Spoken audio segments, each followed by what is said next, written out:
یہاں دعوت تواضع نہ کریں، یہ بھائی ہے اس کو چھوڑ دیں، یہ چچا ہے اس کو چھوڑ دیں، یہ فلاں ہے اس کو چھوڑ دیں۔ یاد رکھو مصطفیٰ کا سچا وفادار کون ہے؟ کون ہے مصطفیٰ کا سچا وفادار؟ آئیے امام احمد رضا کے شہزادے تاج الشریعہ سے سنیے، نبی سے جو ہو بیگانہ اسے دل سے جدا کر دو، پدر مادر برادر جان و مال ان پر فدا کر دو۔ اور یہ طریقہ یہ صرف بریلی کا طریقہ نہیں ہے، یہ طریقہ میرے مصطفیٰ کا طریقہ ہے، یہ طریقہ صحابہ کا طریقہ ہے، یہ طریقہ ازواج مطہرات کا طریقہ ہے۔ حضرت ام حبیبہ کا نام سنا ہے آپ نے؟ یہ کون ہے؟ رسول پاک کی زوجہ محترمہ، حضور کی زوجہ محترمہ ہے، پوری کائنات کے مومنوں کی ماں ہے ام حبیبہ۔ اور تھوڑا سا رشتہ اور پھیلا دوں، حضرت امیر معاویہ کی سگی بہن ہیں، حضرت ابو سفیان کی بیٹی ہیں، اور یزید کمبخت کی سگی پھوپھی ہیں، رسول پاک کی زوجہ محترمہ ہیں، ہجرت کر کے رسول پاک کے ساتھ مکے سے مدینے آ چکی ہیں، حجرے میں اپنے آرام فرما رہی ہیں۔ ابو سفیان جو اب تک مسلمان نہیں ہوئے تھے، مکے سے چل کر مدینے کسی ضرورت کے لیے آئے، مدینہ منورہ جب وہ پہنچے اور اپنا کام کر لیا، دل میں خیال آیا بیٹی موجود ہے، چل کے ملاقات کر لی جائے۔ حضرت ام حبیبہ رسول پاک کی زوجہ محترمہ اپنے حجرے میں تھی، آج کی طرح سے اس زمانے میں شاندار بنگلے اور الگ الگ روم کہ یہ بیڈ روم ہے، یہ گیسٹ روم ہے، یہ کچن ہے، یہ پارکنگ ہے، ایسا نہیں ہوتا تھا۔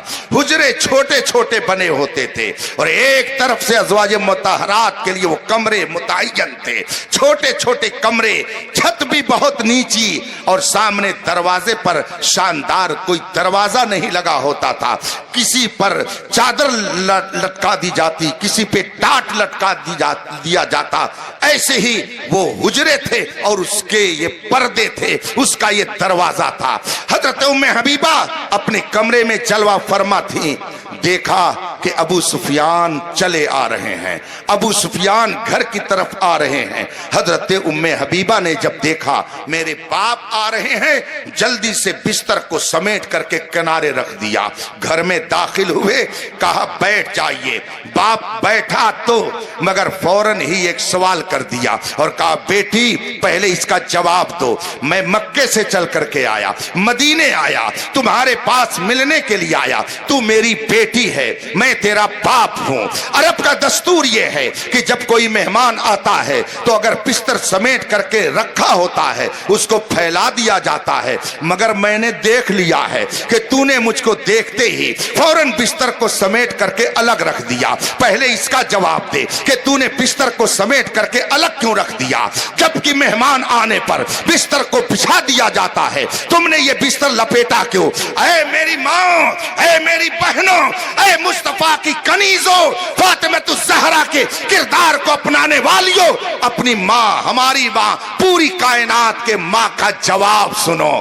حضرت ام حبیبہ جو پوری کائنات کے مومنوں کی ماں ہیں، فرماتی ہیں، اور کس سے؟ پڑوسی سے نہیں، چچا سے نہیں، بھتیجے سے نہیں، سہیلی سے نہیں، پردادا سے نہیں، اپنے باپ سے کہہ رہی ہیں، باپ کو جواب دیتی ہیں۔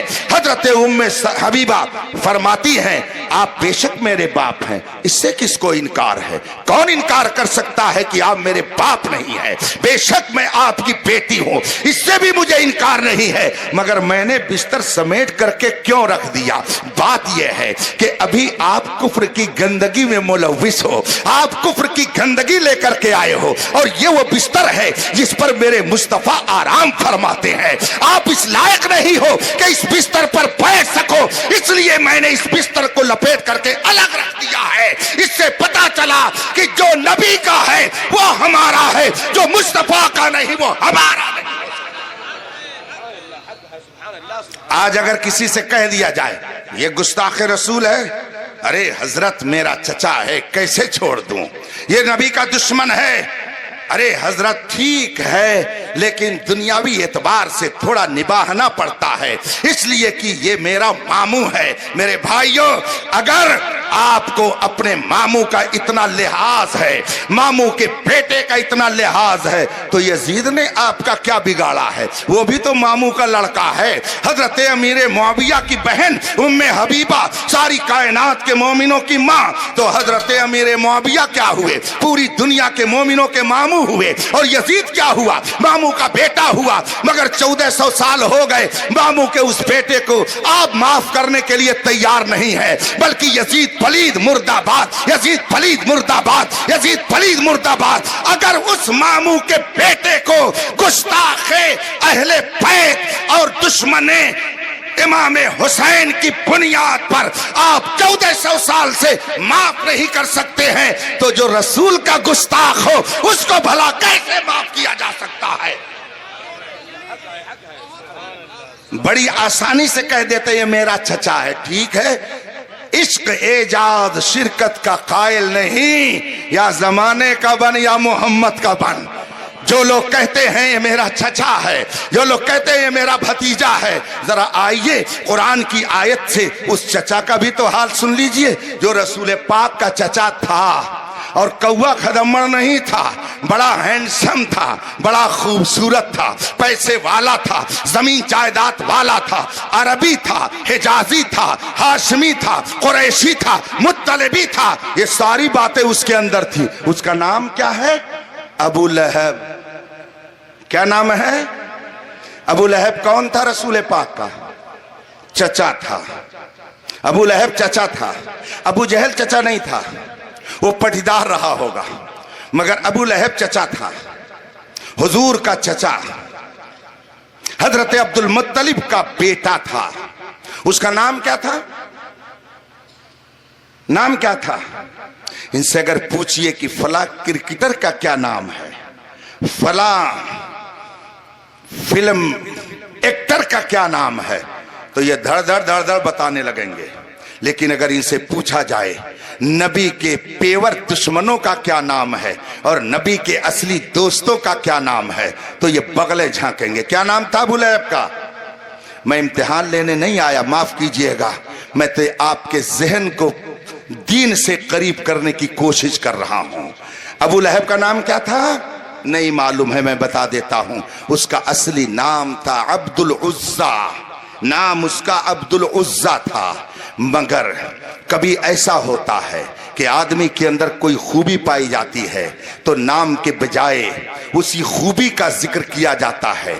جیسے امام اہل سنت سرکار اعلیٰ حضرت امام احمد رضا اپنے زمانے سے لے کر اب تک سارے علماء میں کئی جہتوں سے ممتاز، تو سب کو حضرت کہا جاتا ہے اور انہیں اعلیٰ حضرت کہا جاتا ہے۔ اب اگر لفظ اعلیٰ حضرت بولا جاتا ہے تو کوئی اور نہیں سمجھا جاتا، وہ بریلی کا امام احمد رضا ہی سمجھا جاتا ہے۔ اسی طریقے سے ایک دور ایسا بھی آیا کہ ایک شخصیت اس خانوادے میں جنم لیتی ہے جس نے عرب و عجم میں اسلام کی عظمت کا سکہ جمانے کی بھرپور کوشش کی، اور مذہب حق اہل سنت و جماعت کو دنیا کے گوشے گوشے میں پہنچانے کا کام کیا۔ شریعت کی حفاظت کے لیے اس نے اپنی زندگی کو وقف کر دیا۔ دنیا نے کہا یہ شریعت کی حفاظت کرتے ہیں، لہذا اب یہ صرف مولانا نہیں ہے، یہ تاج الشریعہ ہے، یہ تاج الشریعہ کہے جائیں گے،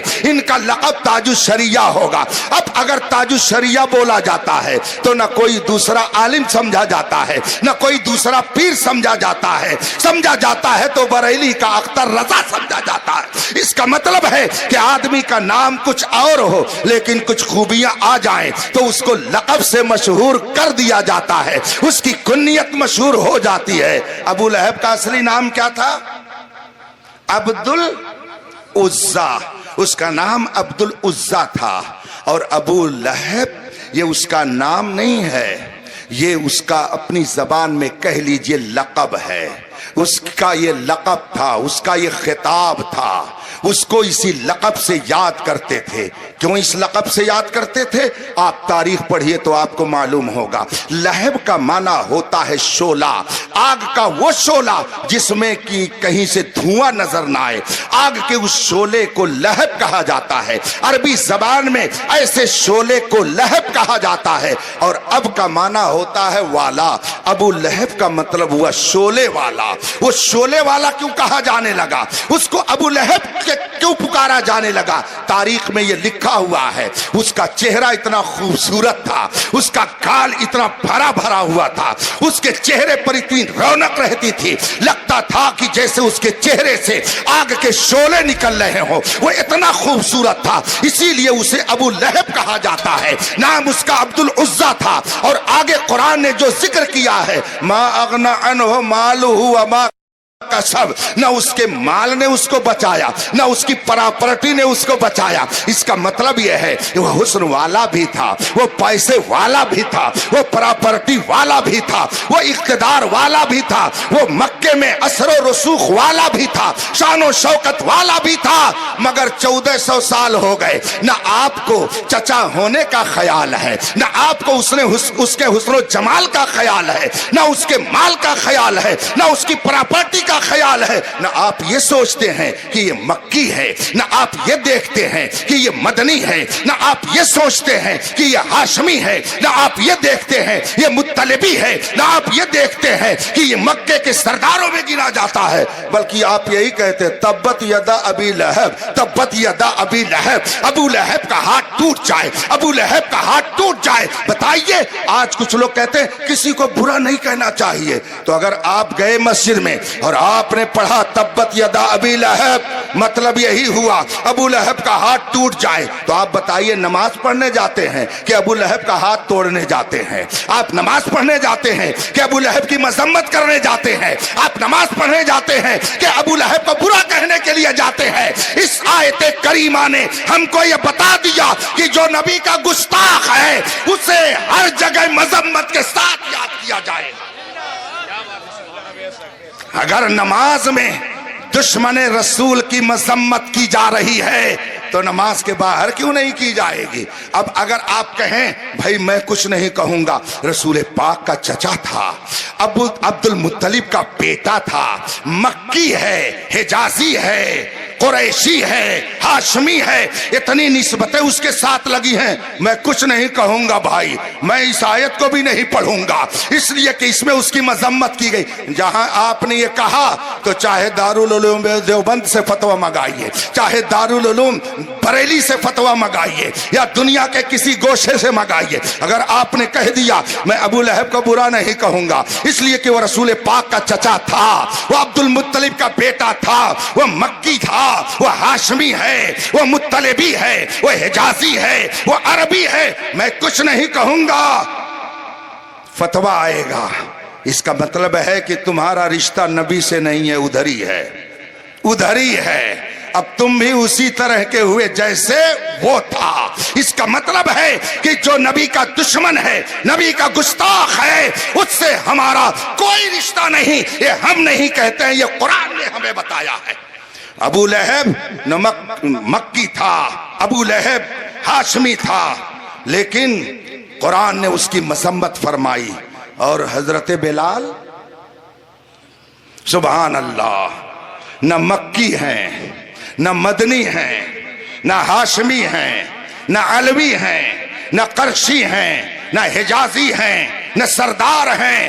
مکے کے ایک دشمن رسول کے غلام تھے، مگر مصطفیٰ کے سچے وفادار تھے. تو 1400 سال ہو گئے، پوری دنیا میں میرے بلال کا کوئی جواب نہیں بن سکا. اسی لیے کہنے والے نے کہا پیارے حبیب کو پکار، پیارے نبی کا نام لے، دامن مصطفیٰ میں آ پائے رسول تام لے.